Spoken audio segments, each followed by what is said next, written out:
In any collection, you will have a bunch of members of Halictus and a bunch of members of Lasioglossum. And depending on the survey and the survey technique, it could easily make up over half the collection. So when people start out, this is always a point of confusion, and we'll talk about some of the details and some of the particulars that create this confusion in whether you have a Halictus or whether you have an Lasioglossum. So I think right at the moment, we're going to flip to the Genera guide, or the memorization Excel sheet, which most of you should have. And if you don't, you could email Claire or jump on the Teams site, whatever that is, that has all the files. And I think I'm sharing. Oh, I have to say what I'm sharing. I'm going to share there. So now we'll go to B, memorization. Can you see that, Claire? Yep. Okay. All right. And if you scroll down, here is Halictus and Lasioglossum members. I'm just going to go over some of the main features, and then we're going to show them. Again, this is something that you're going to have to do over and over, and because they're so common, you want to be able to do it quickly. So they're both in Halictidae. They're very closely related. They're either brown or with a metallic sheen to them, so similar to osmia, a lot of the osmia, and sometimes to Ceratina. And both Halictus and Lasioglossum can either have that sheen or not have that sheen. So in other words, some are metallic. That tends to be that most of the Lasioglossum you will get will be metallic members. But also some of the Halictus can be metallic. So in particular, in the East, it would be Halictus confusus. And a lot of times I see in collections that species is dumped into the Lasioglossum group because of some of the things you'll see soon, which makes all this a little bit confusing. So if we move, oh, I can make my screen larger here. I think, maybe not. Move that up to there. Maybe shift up. Anyway, I'm not sure why I can't make the screen larger today. Oops. Now we're doing formulas, and it maybe because it's Excel. But okay, well, hopefully you're following along on your copy, or you can see well enough here. Halictus all have 3 submarginal cells. Both Halictus and Lasioglossum, and we'll see this, have the strongly bent basal vein, which puts them into Halictidae. These you really are not at all tricky to detect that strong bend to the basal vein. And then we're going to spend a bunch of time working on hair bands and also on what constitutes weakened veins. Okay, so let's just jump now. Basically, just as the broadest brush, there are visuals that help you separate the two. They look a bit different at a gestalt level, but the Lasioglossum group, all of them have weakened submarginal cross veins of some kind. And again, that varies a little bit as to whether they have 2 or 1, and very rare Lasioglossums actually have only 2 submarginal cells most of the time. So we have to be able to detect those, and then after a while you just learn that you are looking at a Lasioglossum rather than a Halictus. And also the male Halictus group and the male Lasioglossum group can be tricky to tell apart because the weakened vein or non-weakened vein, in the case of Halictus, is more difficult to detect. So it's annoying at many levels to work with the traditional keys. So we'll show you a bunch of things, and we'll talk about hair bands too. So let me now flip to the microscope. So Claire, can you see the specimen? Yes. Okay, so we're looking at Halictus, either legatus or povii. At the current time, although we think we can tell them apart, you can't differentiate the two. And so there's regions of overlap in the mid south up to the mid-Atlantic. I think the Halictus povii also goes all the way up to the sandy shores of Cape Cod, but that's a different topic for later. So Halictus, one of the big ways of telling Halictus from Lasioglossum, we're going to switch between the two groups. I'm not going to concentrate just on one, is the presence of hair bands. So both have and can have hair bands. A lot of times there are no hair bands in Lasioglossum, but Halictus always has some sort of hair bands, strongly in the females, and something that's detectable, although they may be rather whispery in the males. So here's the hairband right there. You can see these. That's not rocket science to pick up hair bands in Halictus. First of all, note, very crisp. Okay, they're equally wide across the entire tergites. They're on all the tergites. And additionally, you don't really see in this species, but in a lot of the others, a whole lot of other hairs outside of the hair bands. Additionally, if you look here, the hair bands are on the edge of the rim of the tergite. So the tergite, and this one is T2, so it's running from here to here. Here's the rim. I'll focus in a little bit further in a second. So there's the rim. The hair band sits on the rim, so the hairs usually cover the edge or come right up to the edge. You will see in Lasioglossum something that sometimes looks extremely similar because they also can, not always, in fact, it's more uncommon in that group than it is present, have hair bands, but the hair bands are not on the rim of the tergite here. They are emerging from underneath the basal part of the segment, and they can look like they're in the same place, but the actual location of the hairband is on the basal part of the tergite rather than on the rim itself. And it tends to be messy, and we'll see in a second. So I'm now going to shift to a Lasioglossum specimen and a female, so we can immediately start contrasting the two groups. And I need to have a system here to house these things. So I'm going to put that over there, and I'm going to pull a female. In this case, the female I'm using is Lasioglossum nelumbonis. Questions. Yeah. If I could- Questions coming up? Is the rim the bottom of T2 or the top of T3?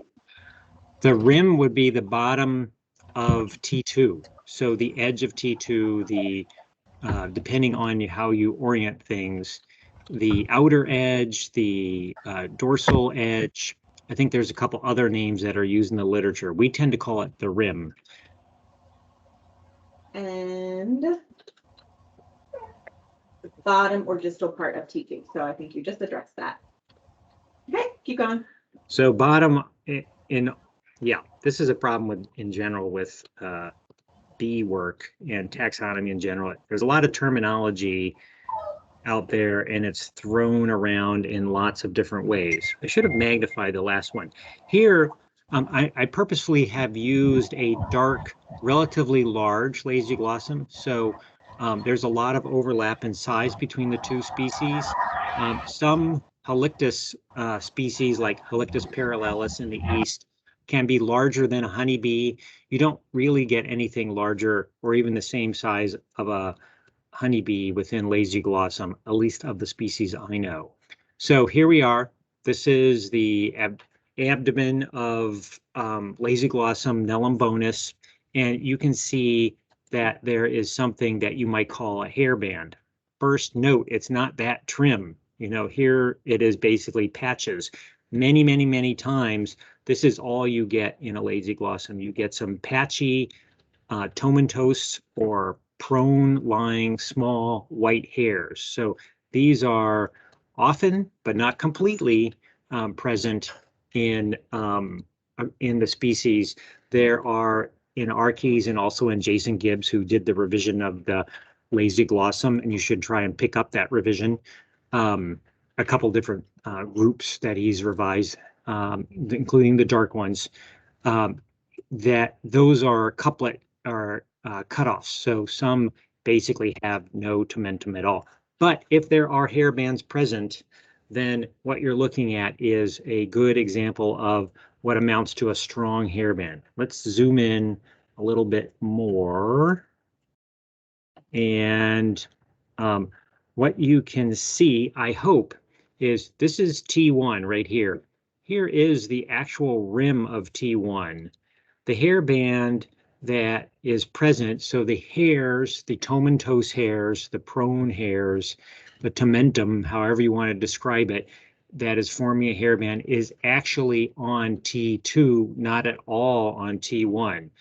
You have to, this can be a point of confusion because it will be like, sometimes you just, when you're starting out, it's like, is that on the rim or is that coming out from under the rim?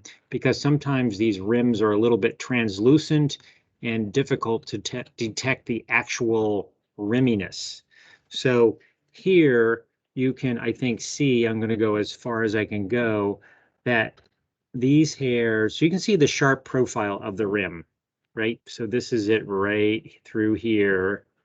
And the hairs are on the basal part of T2, so they're not on the rim at all. So if it was Halictus, this is where the hairband would be, right along there. And in almost every case, unless it's worn, which of course many do get to be worn over time, this area in particular down the center, because the bees are going in and out of holes, often in older specimens, you'll lose those hairs, so you have to be aware of that. I think I have some examples. So that hairband in Halictus would run right along there, and it would be as thick as this and very, very uniform. So here we see wider, narrower, many times there's only in Lasioglossum this patch here. This is quite thick also for Lasioglossum. Again, I think we'll have some places to look. It's sparse. Okay, we'll show some examples, and we will also, since we're right there, just want to point out a area that we'll be learning when we get into it. This is the hair fan. So this is T1. This is the face that is facing the propodium. This area here is sometimes in some of the sensu stricto groups of Lasioglossum, they actually have mites in there, but this forms a band of hairs that go, in this case, all the way over the top of T1. What the size, shape, and completeness of this this little hair fan has is one of your key identification characteristics for Lasioglossum. Not at the Genera level, because sometimes they're absent, and there's some that are just erect hairs in the group, but within Lasioglossum, it's important. Okay, now I'm going to zoom back out, and we're going to shift to because we have a Lasioglossum specimen, we should be able to see the weakened vein thing, the infamous weakened vein, cross vein thing, because so many people have problems seeing this initially, and a lot of times the other problem, this is why it's almost always wise to just get a lot of experience with known specimens, because a lot of your specimens, just having seen a lot of different people's specimens, are super junky looking, and the wings may be beat up or glued together or folded over. There can be a whole bunch of problems. All right, and one of the problems I'm having right now is simply, oh, where's my little card? Here we go. Is simply trying to, there we go. Okay, I'm going to get a little bit better view. I want to tilt it up. you can already see, oops, hopefully that'll hold.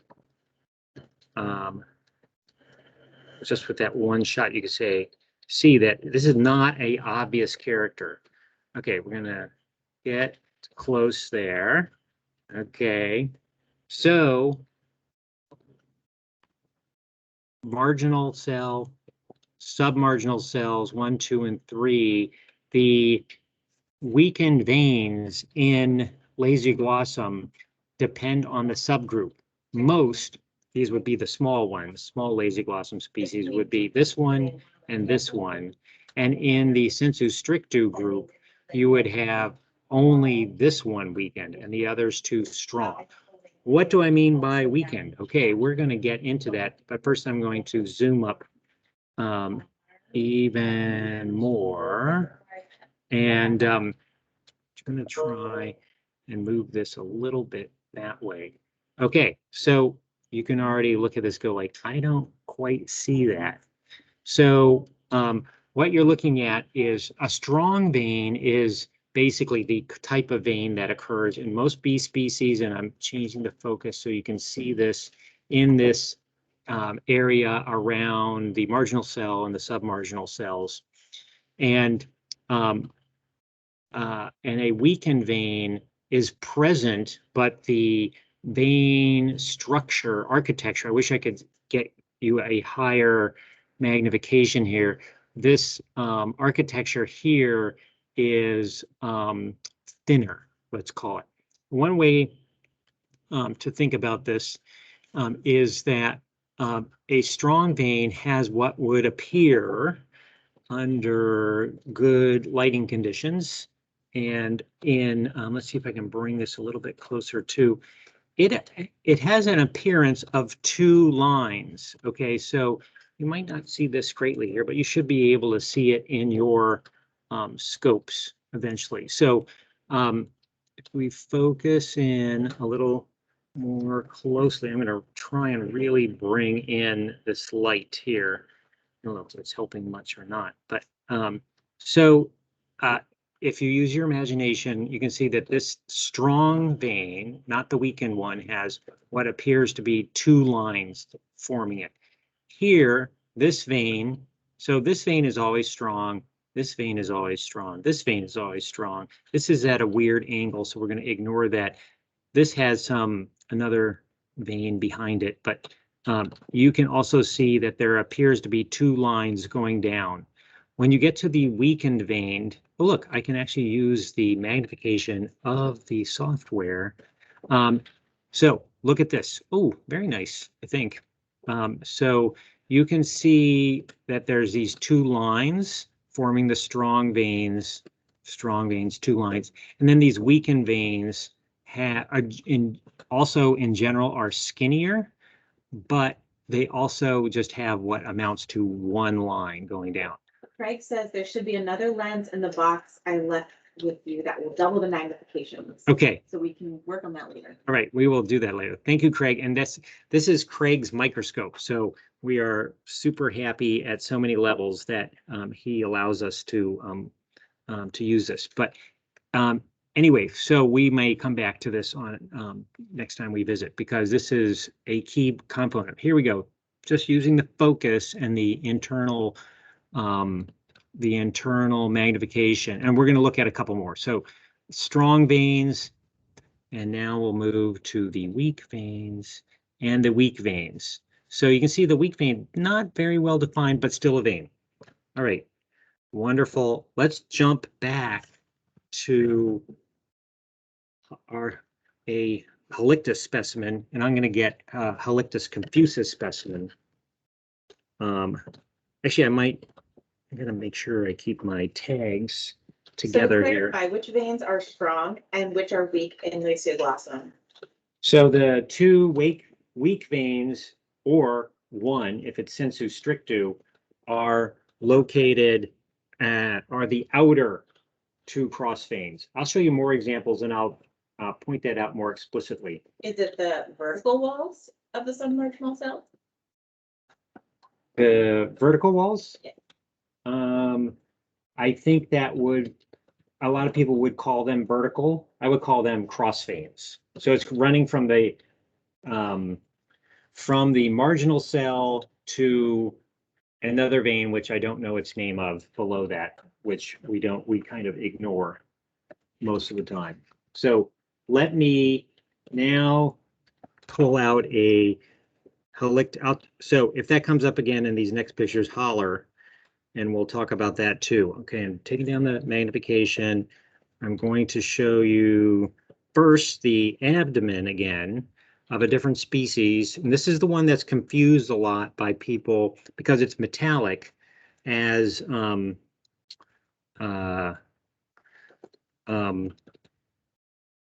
Lasioglossum rather than Halictus. So this one I chose because it's also got a crappier hairband situation. Right, first of all, there we go. Okay, moving in the right direction. These lights are in the way. Can you clarify what kind of a taxon sensu stricto is? Sensu stricto is a subgenus of Lasioglossum, and that's changed a lot. I'm not an expert, but within the East, we have at least Lasioglossum sensu stricto. We have Halictus, which are the metallic normal ones. I'm getting a lot of glare here, which I'm trying to undo. Can I do automatic white balance? I don't know that that helped. The AE, WB. I tried both those. There we go. There, that's better. Got a lot of glare. This is there's partially a lot of glare because it's metallic, but let me see if we move there, we can call that good. So this is often how things present, right? Which is the specimen's a little beat up. You can see it's old. See all the ragged edges on the wings, and I'm unhappy with the lighting at the moment, but I think it's good enough. So I'm going to futz with the magnification or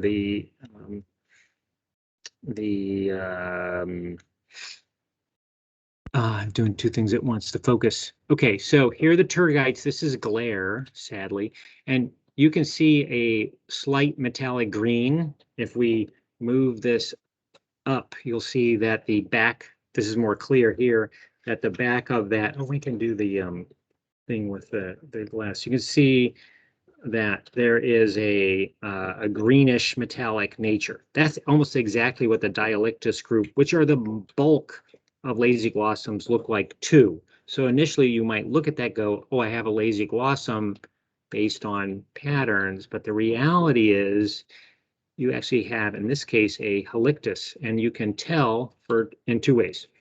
One, here are the hair bands. I'm going to zoom up and find somewhere the proper focus. Can you still zoomed in from your mouse? Pardon?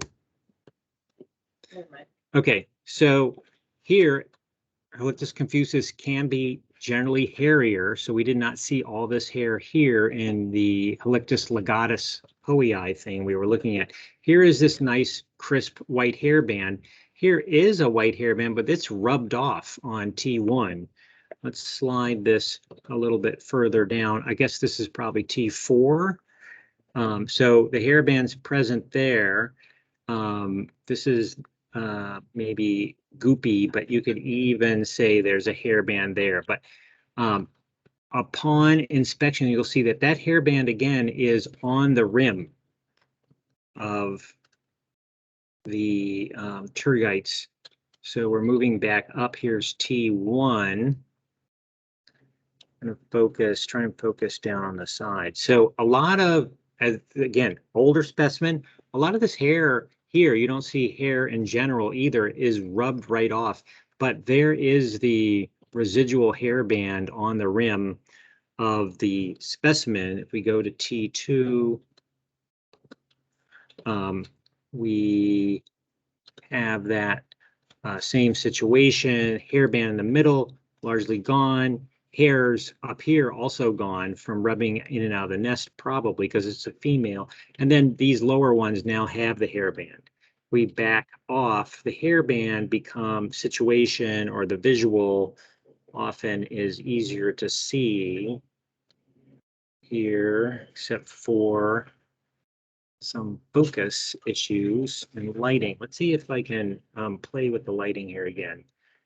So I'm playing with the lighting so that you can see T3 has a really nice hairband, and T1 and 2, you largely see that it doesn't. And that's, again, seeing that the specimen is quite old, it's rubbed off. So if we have time, we'll show more examples of these kinds of things. Because you can see where these things get tricky. Now let's take a look at the wing and see what we can see in terms of the relative strength. They should all be the same. All the veins in the submarginal cell should be the same strength there. Okay, first of all, I want to turn this here, get my orientation correct.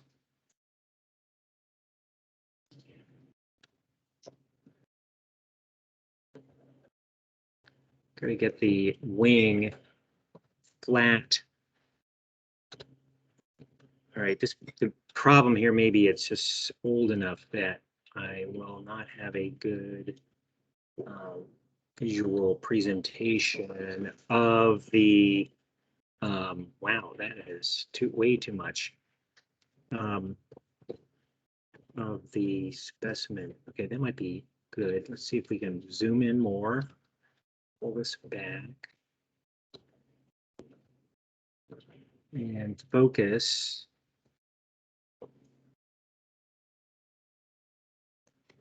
Okay, I'm going to move into, so you can see the corner of the marginal cell there at the top. All right.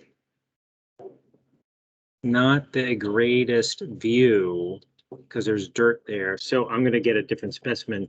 But just to show you, here are the cross veins, and not super obvious here, but you don't see any weakened ones, and they're all going to be the same size as these.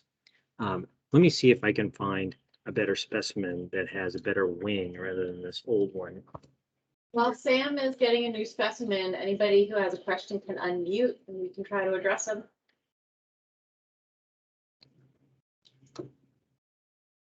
Or raise hand.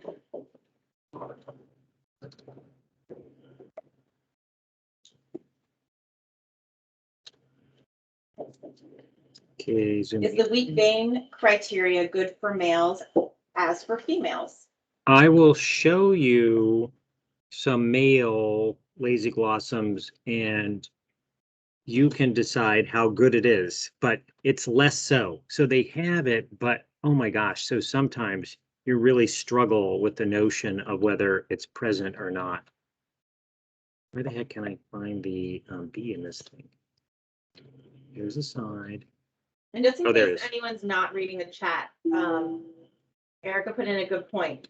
Just to clarify, sensu stricto doesn't have to refer to a genus level. It can be used at any taxonomic level to indicate a narrow or restricted view of a group. Huh, very good. In contrast to sensu lato, that would be a more inclusive grouping.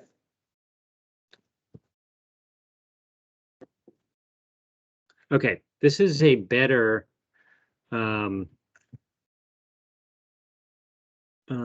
picture of, we have Halictus confusus again, so the greenish metallic member of Halictus.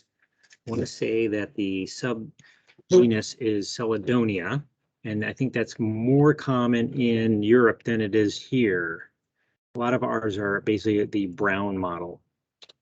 Okay, so orientation, well, we've got this up, marginal cell, stigma, 3 cross veins, and if you look, let's see if we can do the zoom trick here. I'm going to try and move that a little bit. Ooh, there we go.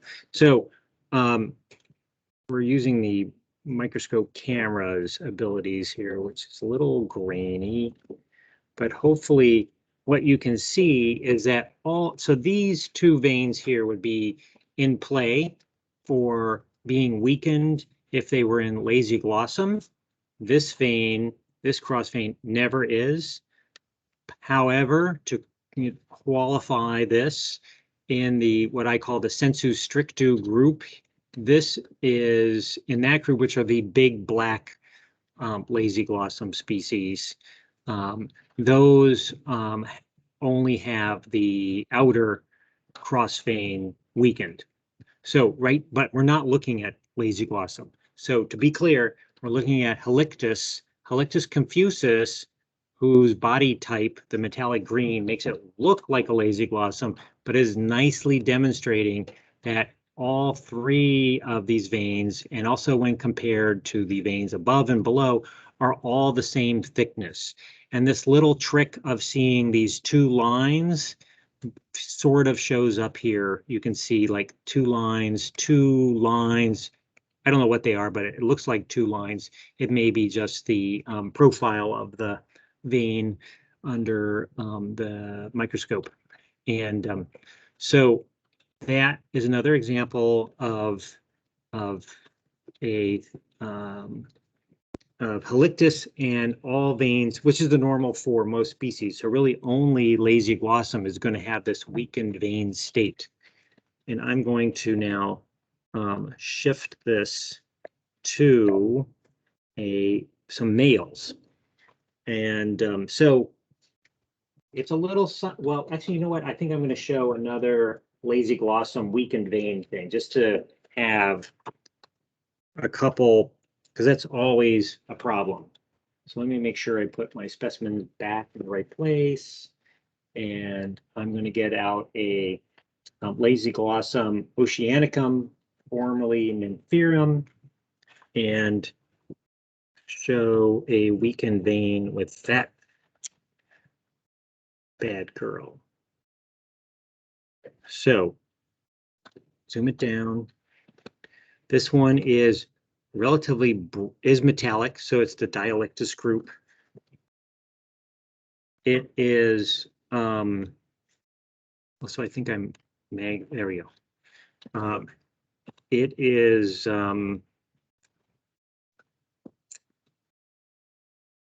brighter in its metallicness than many other members of Halictus, who sometimes it's very difficult, even though they do have a metallic sheen.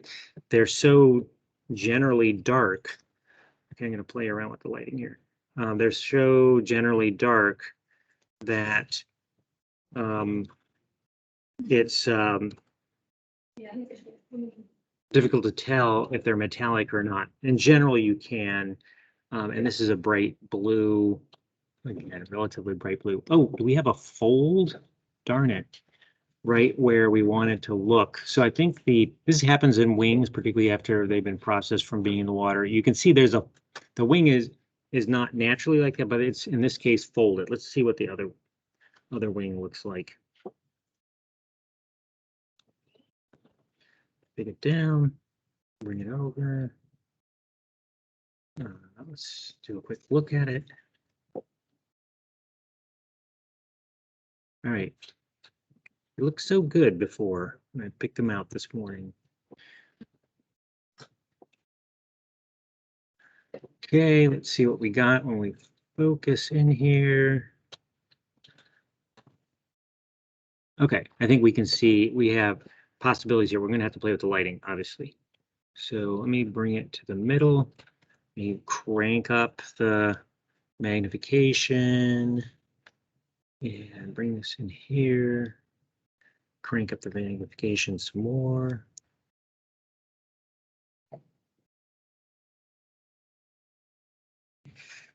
Okay, let's see what we can do.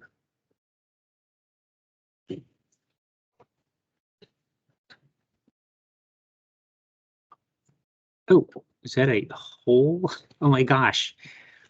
That is a rip right through the dang thing. Use a curse word, but I'm in public right now. All right, let me get an entirely different specimen. Sorry about that. Okay, for the females, we have a chat going. Could Okay. you ignore wing venation and focus on hair bands to separate Halictus from Lasio?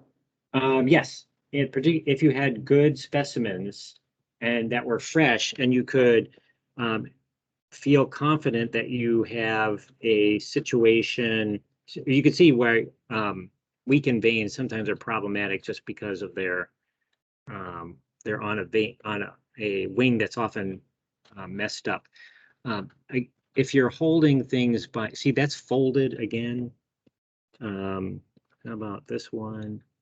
A lot of times you, even despite folds and stuff, this is why you hold specimens in your hand, is you can change the angle more quickly than you can with something like this in particular, and spot the weakened cross veins. Okay, hopefully that is going to be better for us. Let's focus in. Okay, that's reality here.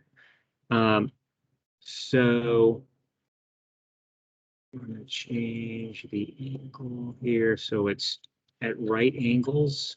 You see, it's very seeing these things is going to be very sensitive to your view of the wing. So right now, I'm going to see if we can see things. So right now, these actually look pretty similar in terms of their thickness. Let's see if I can move this over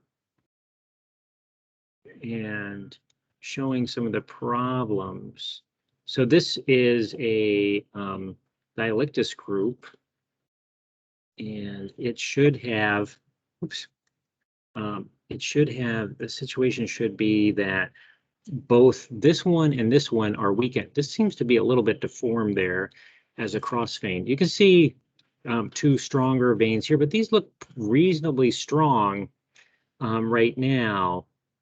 So it may be the angle, and it may also just simply illustrate the problem that they're not weakened that much. It's a subtle thing that you learn to pick up over time. But you can see why people struggle. So let's change the angle on this a little bit. I'm going to take this down here so that it's maybe more at right angles to the scope. Okay.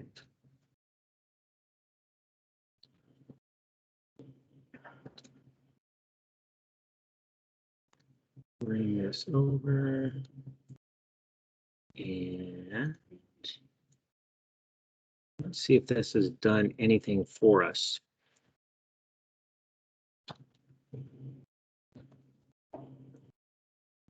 I got some lighting problems.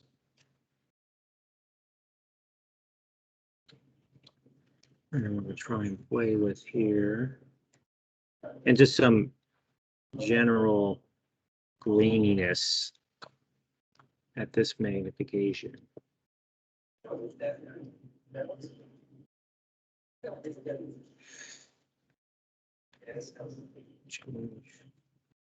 Yeah, the veins are not showing up really well here.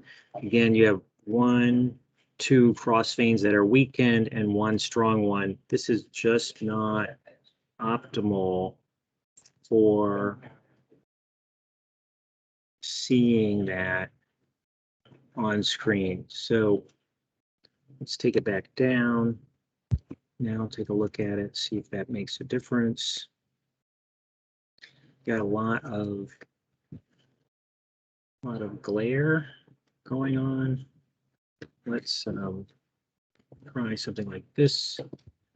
Get some light coming up from below. Not doing much for us really. In terms of seeing that cross vein, I'm going to try one more little thing. When I'm doing it, I'm normally putting my finger. Okay, well, actually, that's not bad. just because it's burnt out, but the veins are still there. So in some ways, you should be able to see that the outer two cross veins are weaker than the one to the interior, even though there appears to be a break. I believe that's reflections there. Let's see if I can subtly alter.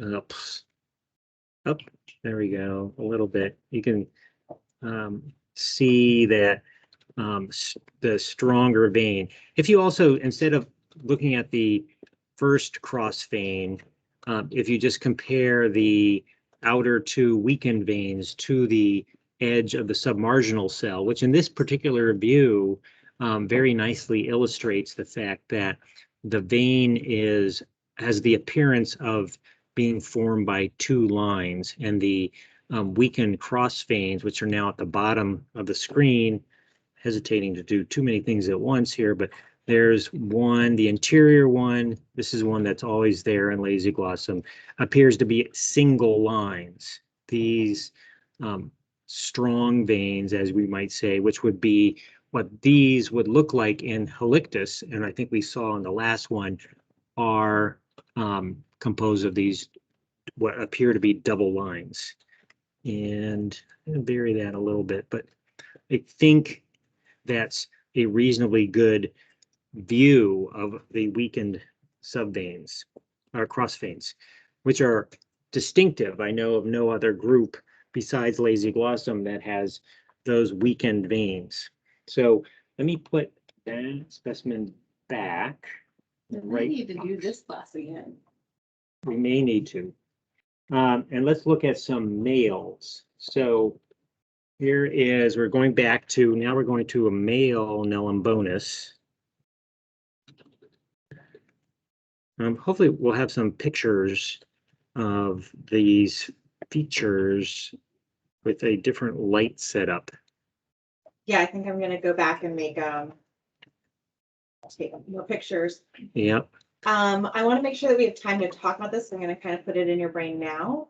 What do we mean, like the distinction between when we're talking about metallic bees, particularly when we're like talking about the Halictus and the Lasioglossums?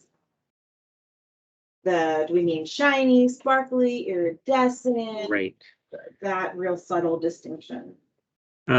So metallic would refer to, let's call it non-black colored, highly reflective surfaces that have a similarity with metal, actual metal. So you can get a very, there's probably some official definition. You can get a very glossy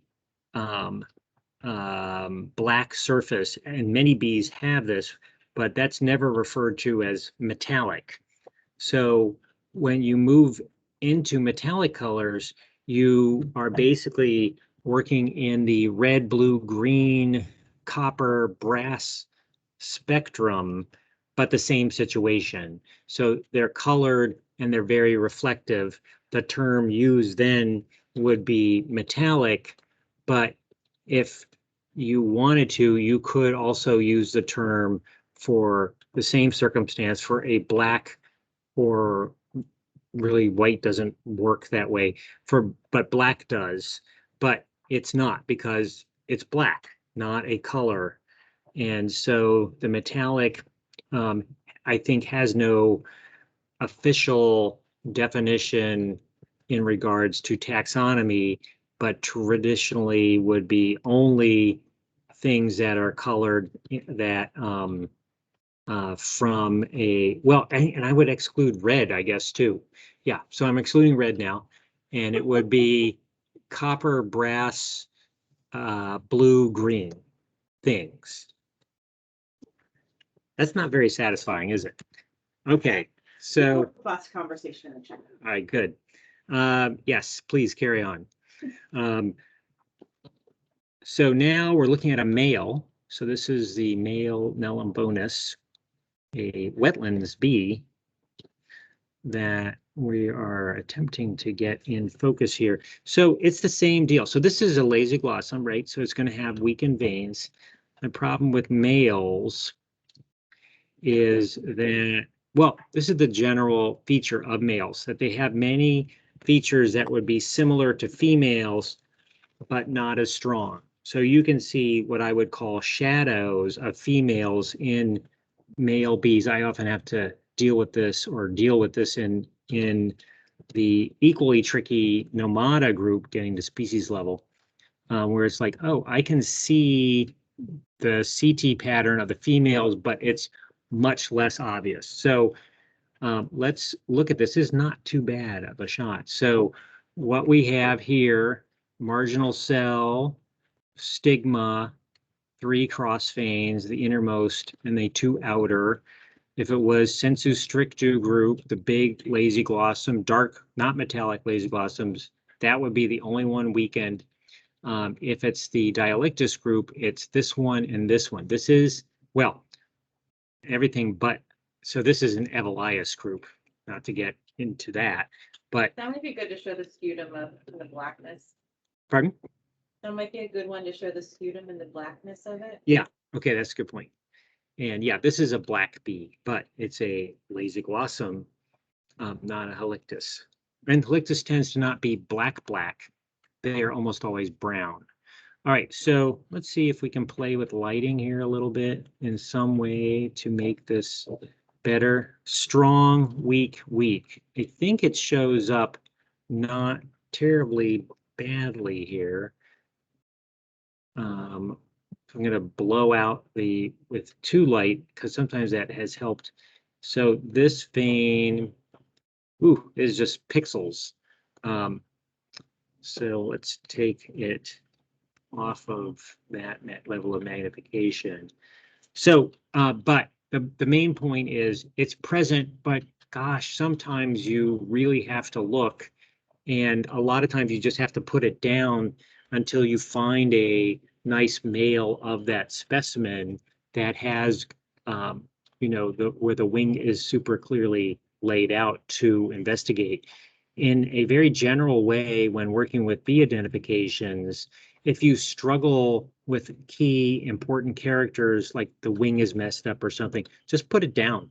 And what you'll find is that somewhere else in your collection, because you probably collected a bunch of the same thing, is a far better example.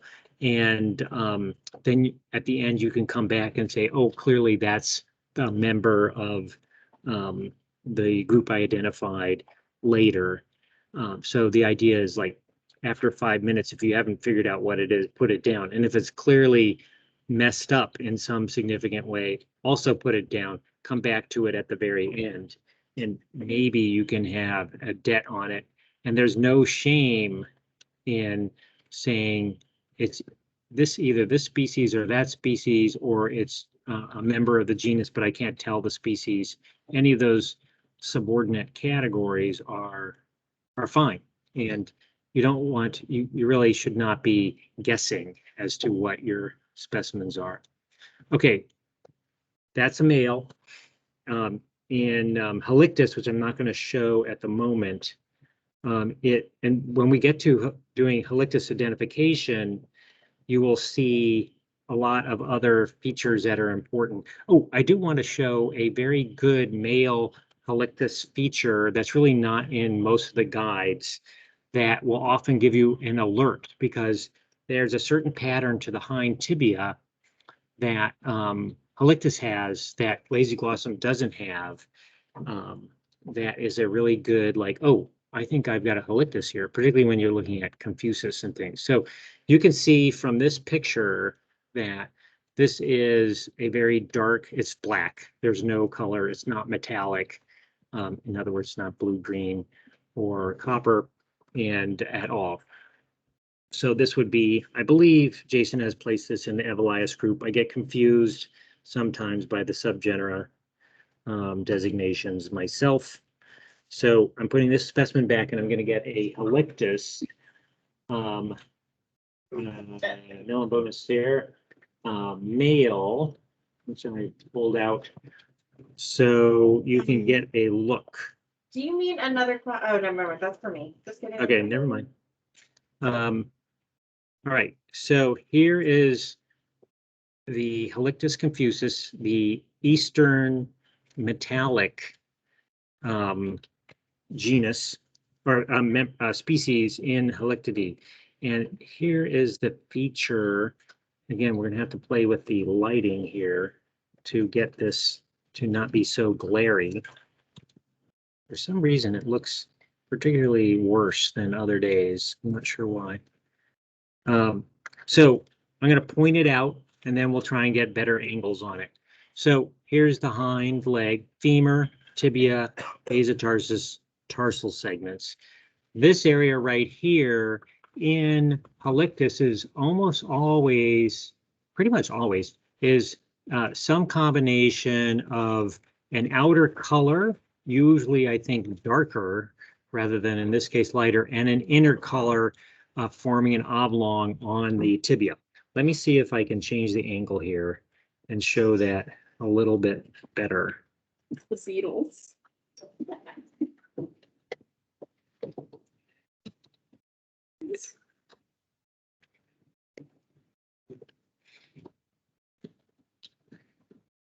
But seeing that often is a good, oh, I'm looking at a Halictus member rather than a Lasioglossum.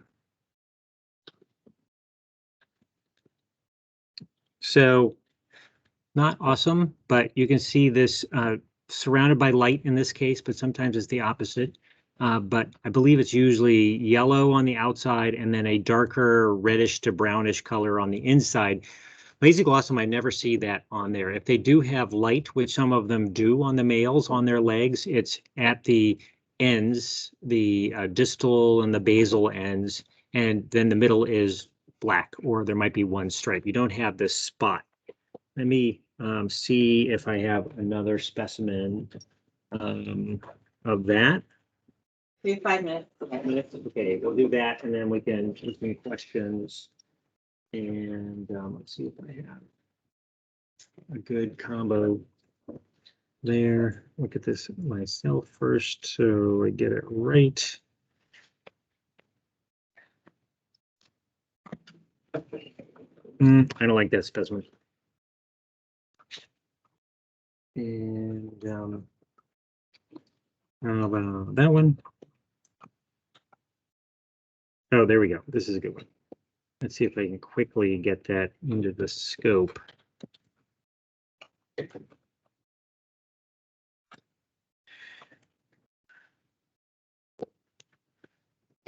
So orientation, again, lighting often has a little bit burned out, but we'll try and change that to some level.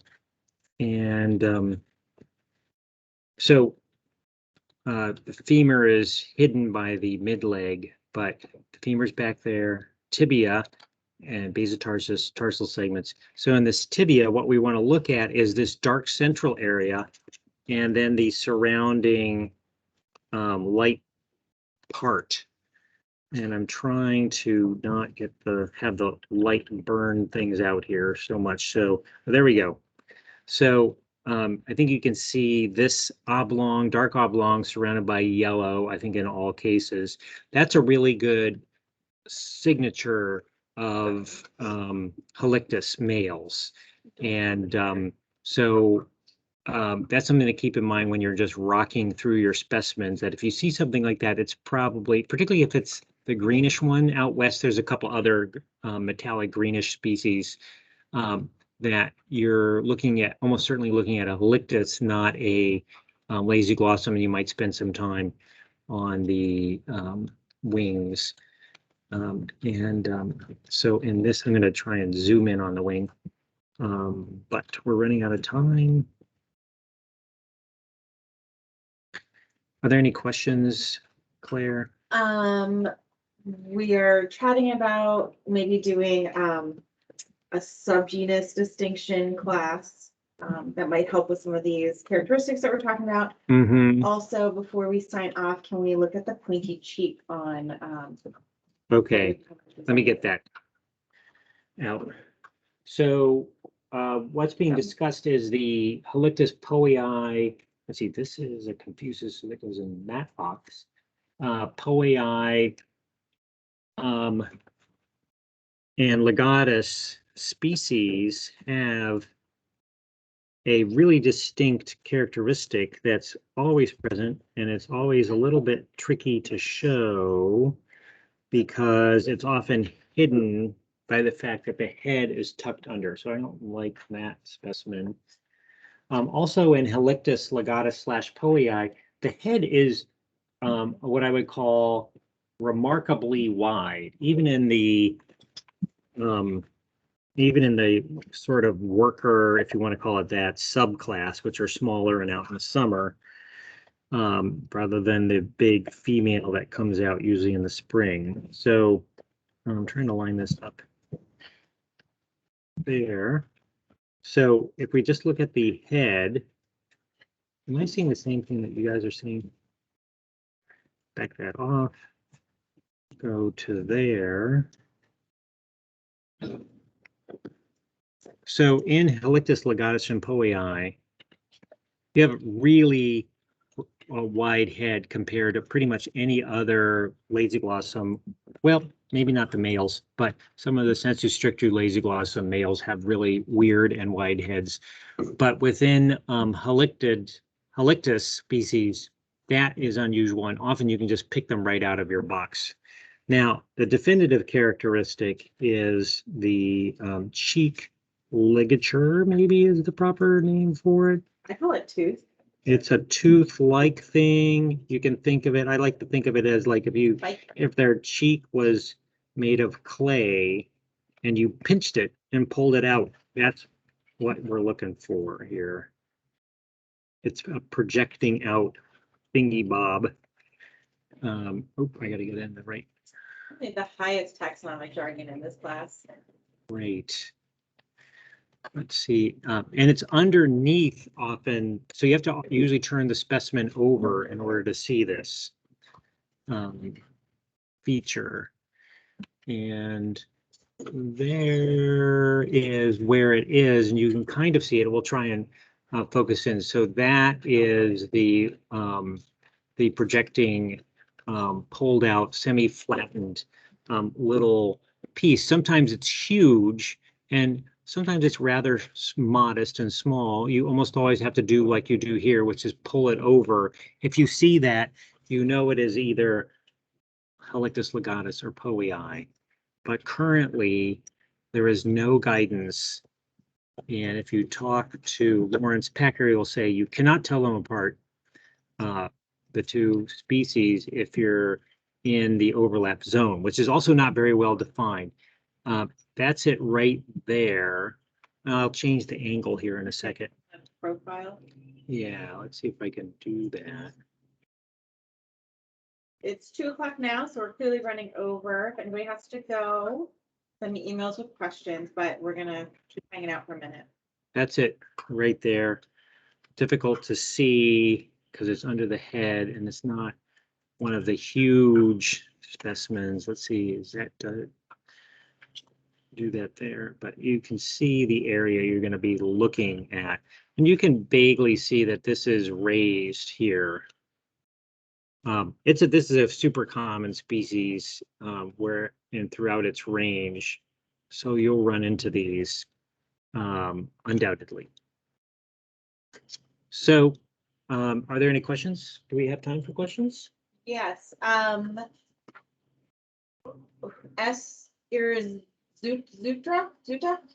would you like to unmute and tell us more about the questions that you have about the podial triangle? Yes, hi. This is Sebastian Urzusta from Hamilton, Ontario, Canada. I just wanted to ask you if we could look at some of the podial triangle traits. I always find it difficult, especially when Lasioglossum, to try to understand like the extent of striping that goes on. Yep. How exactly to identify the different types of carina, especially up at the side. Yeah. We can look at that. I'll throw what I have here up, and I can point to where those things are And in these particular examples, this nymphaeum, or actually oceanicum, is good, but at some point we will go deep into Lasioglossum for just those reasons, which is there are good but subtle and tricky characters that are must be addressed when looking.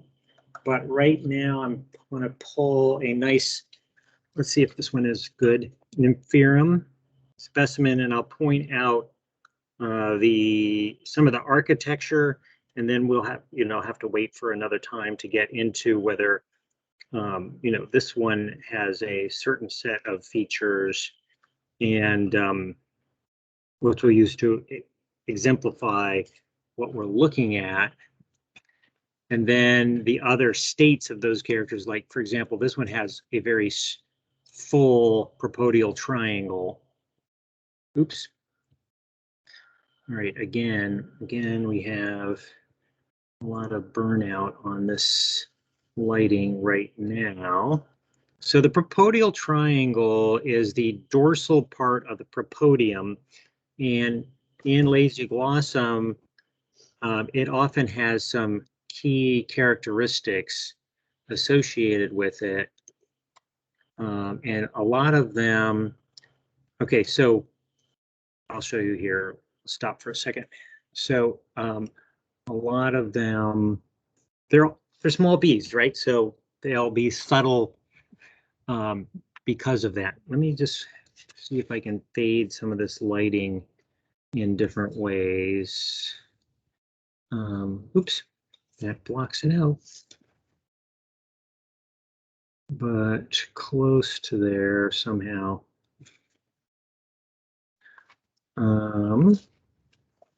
Maybe taking this away, or we can just, that might be okay right there. So here, what we're looking at, here's the abdomen. We're looking at the fact that the abdomen nicely is bent down, which allows you to see to the interior of the propodium,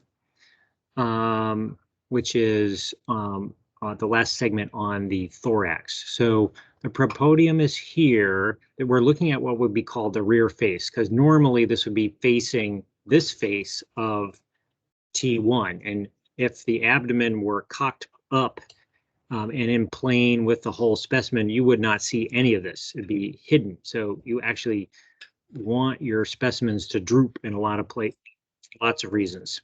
So, and this is the dorsal portion of that. Here's the metanotum behind that, and the scutellum. We're going to ignore those.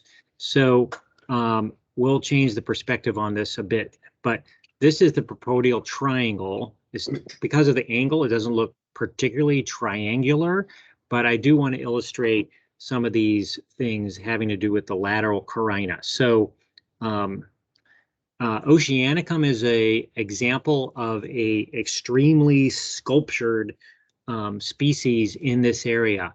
This has a carina that actually runs along, not super obvious here. Carina would be a raised line, so it's a ridge, if you want, that runs along the entire edge of the propodial triangle, defining it. Most species have a transition where the dorsal triangle, which will have these striations, but it bleeds down to the rear face with just a slope. There's not a raised line, knife edge, whatever you might want to call it here. This transition is sharp, may not be obvious here. You have the top, and then it immediately goes at a right angle to the rear face. When we talk about lateral carinae or raised lines on the rear face, we're talking about these edges here, and here. In this species, you can vaguely make out the fact that the raised line or carina on the lateral side, so the far sides of this face, actually makes it all the way up to the top, let's call it, up here. Many, probably most species, that carina exists, but it only kind of comes up about halfway. So this then becomes a useful feature, right? Does it go all the way to the top or does it not?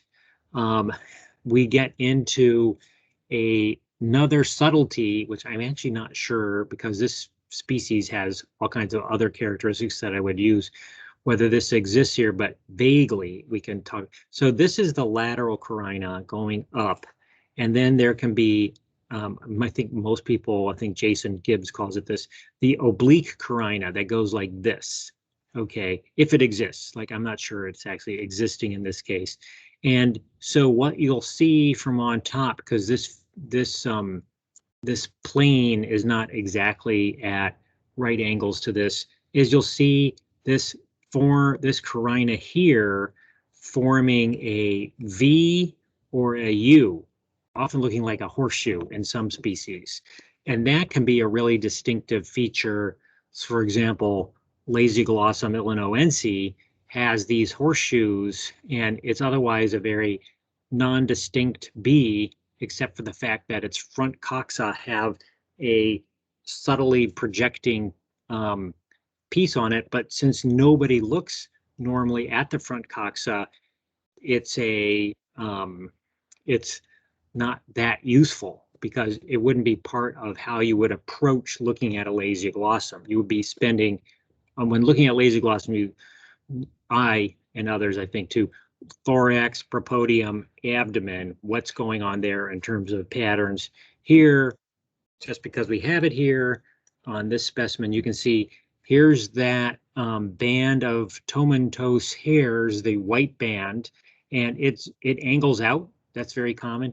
This is very subtle here, like this T1 in this particular specimen is hiding a lot of those hairs because these are like accordions.